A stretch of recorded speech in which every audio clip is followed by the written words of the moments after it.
very much indeed. I hope I live up to your expectations. Ladies and gentlemen, boys and girls, as the father of the bride, I get the honour of making the very first speech. Emma, who I need to look at as I'm doing this, has made sure that over the years she's given me all sorts of advice on what she thought I should do, particularly not to embarrass her in public. Well, as we all know, fathers have a biological imperative to embarrass their offspring as much as possible, and today will be no exception. And anyway, there's very little she can do in front of so many witnesses without spending her wedding night in handcuffs.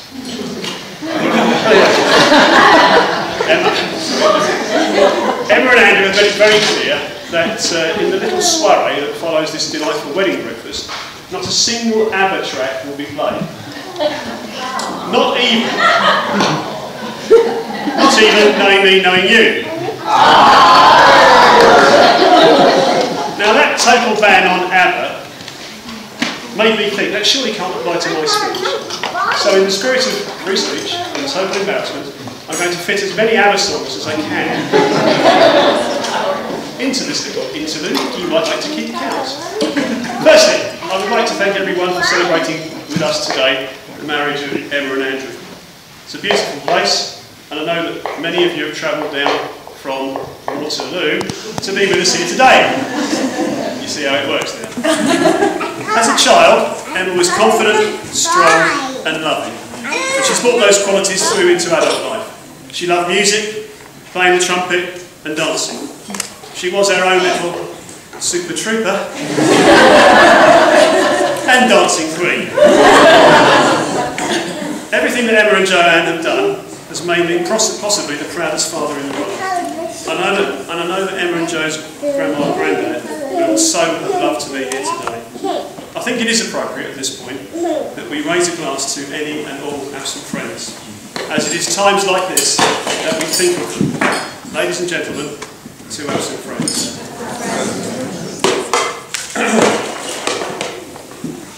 Today was a very, very proud day for me. I got to walk the most incredible, beautiful young woman down the aisle. I know I sped up a bit and we looked as though we were racing.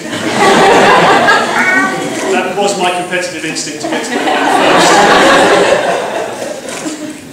first. But I'd like to say thank you for the music, whoever was playing. There is no doubt that every person in the room will be on my side when I say that Emma looked absolutely stunning and beautiful today.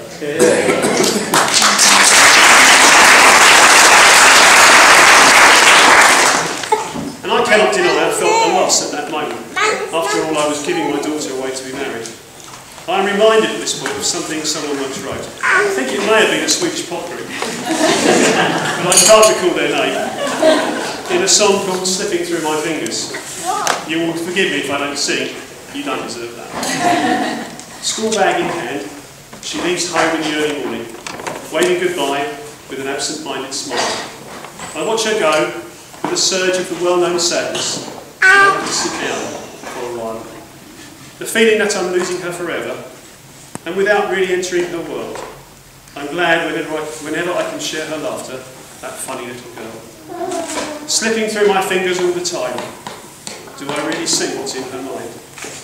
Each time I think I'm close to knowing, she keeps on going, slipping through my fingers all the time. But when we reached the altar, I have to say I felt true joy and happiness. That in giving Emma away, she was happier than I've ever seen her. Especially when she said, I do, I do. When I first met Andrew, Emma was crying her angel eyes out.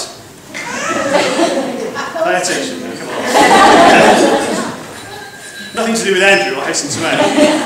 But we were at Bath University and on her first day, and the goodbyes turned into a bit of a homesickness nightmare, and Emma ended up in tears.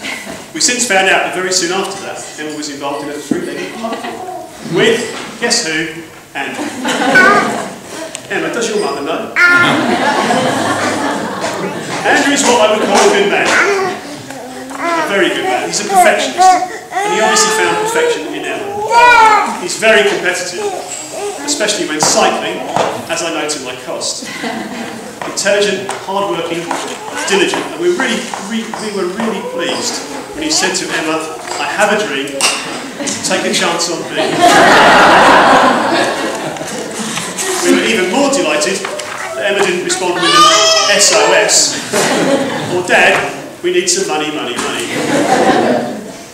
Andrew is a very private person, and I think, even Charles, you only found out that Andrew had a girlfriend in Bath when Claire, Andrew's sister, told you that she'd seen Emma and Andrew holding hands on campus.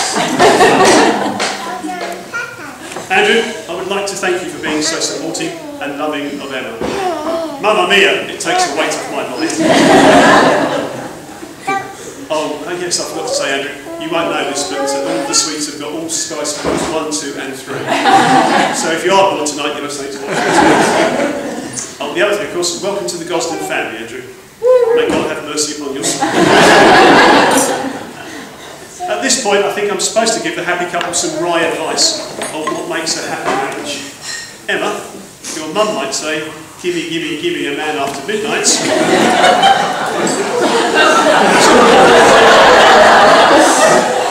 But that's not really the name of the game. When all is said and done, a wiser man than me said, actually it was Dudley Hall, I don't really know how wise he was. Marriage is like fine wine, it gets better with age, and I can attest to that. But Andrew, you should also remember the words of that fine American poet, Alden Nash. He said, "Whenever you're wrong, admit it. Whenever you're right, shut up." Ladies and gentlemen, if marriage was a competition, then the winner takes it all. Getting towards the end of the back cabin here. But it isn't. Marriage is about sharing, and I hope Emma and Andrew have a really strong and happy marriage together, sharing the good times and surviving the bad times. They really are a well-suited couple. They're both very intelligent, but I have to say, Lorraine and I beat them at the Scrabble. Both well organised with an incredible work ethic and a drive to succeed. So, in summary, first to my daughter and her new husband, making me the proudest, happiest couple in the world. Thank you very much. Secondly, to all of you, and I should remember, of course, to include tonight's DJ, Fernando, and the barmaid, Chiquita. That's not their names, that's the only way I can get those two in. Thank you for joining us in our celebrations here today. It's November, it's not Summer Night City. That wasn't a good one. But it really helped to make it a splendid occasion already. I could go on all day, but before I say hasta mañana, and stop boring you any further, as they might say in France, voulez-vous? And join me in a toast. Ladies and gentlemen, please rise, charge your glasses, and wish the bride and the groom all the happiest